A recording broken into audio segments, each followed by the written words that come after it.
So my plan was to go to Abisko via the Sarek. I had 2 weeks of food, and based on my speed on the road, I thought I knew I would be a little bit slower in these conditions, but I thought it would be okay. The first 2 days, the conditions were good, so I thought it would be fine.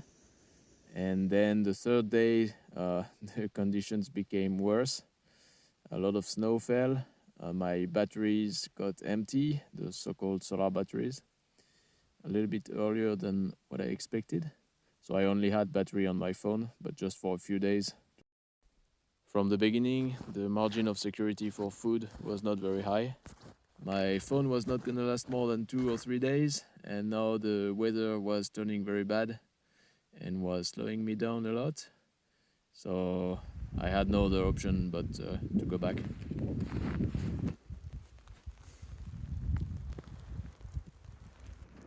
So I go from one red mark to the next one, and then I go back, and if it's not flat enough, I do it one more time, and then I go with my sled.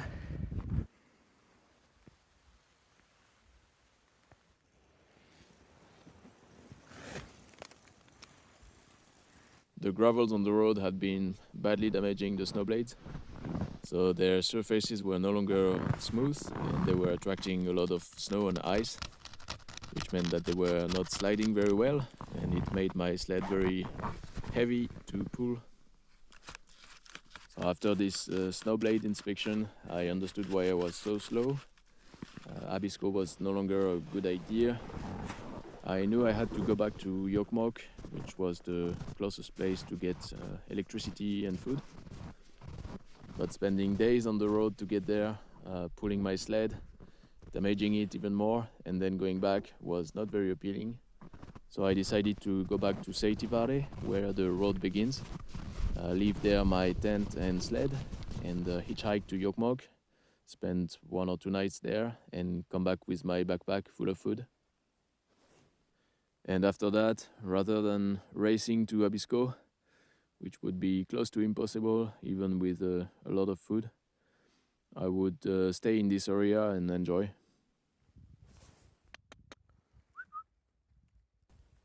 I spent 2 nights in Yorkmock, the first one in a hotel, the second one in a guest house, I think, because I had a lot of batteries to charge.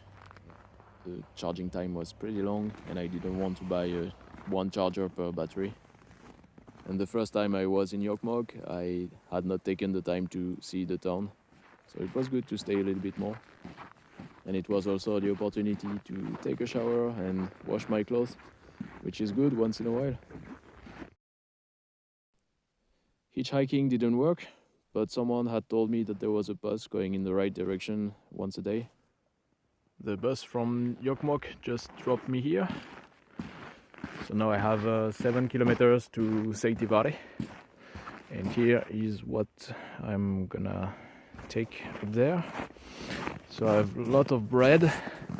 I have 20 packs of 360 or 375 grams, depending on the gram. I've got 10 kilos of rice, 1 kilo of pasta, 4 kilos, I don't know. Yeah, 4 kilos of peanuts, 1 kilo of couscous, a little bit of lentils here, quite a lot of chocolate, my batteries. Here is actually olive oil inside, some spices, a map, yeah, can be useful too, and 5 liters of fuel. I also have 5 liters over there, and I bought also 2 plastic boxes. It's more convenient to carry all that on my sled, and a few chargers and tape, stuff like that. So yeah, I'm not gonna be able to take everything with me right now. I think I will do 2 or 3 trips, probably not tonight. We'll put some of it behind it, I think. Come back tomorrow. And now I'm gonna grab the food that I left yesterday at the end of this road.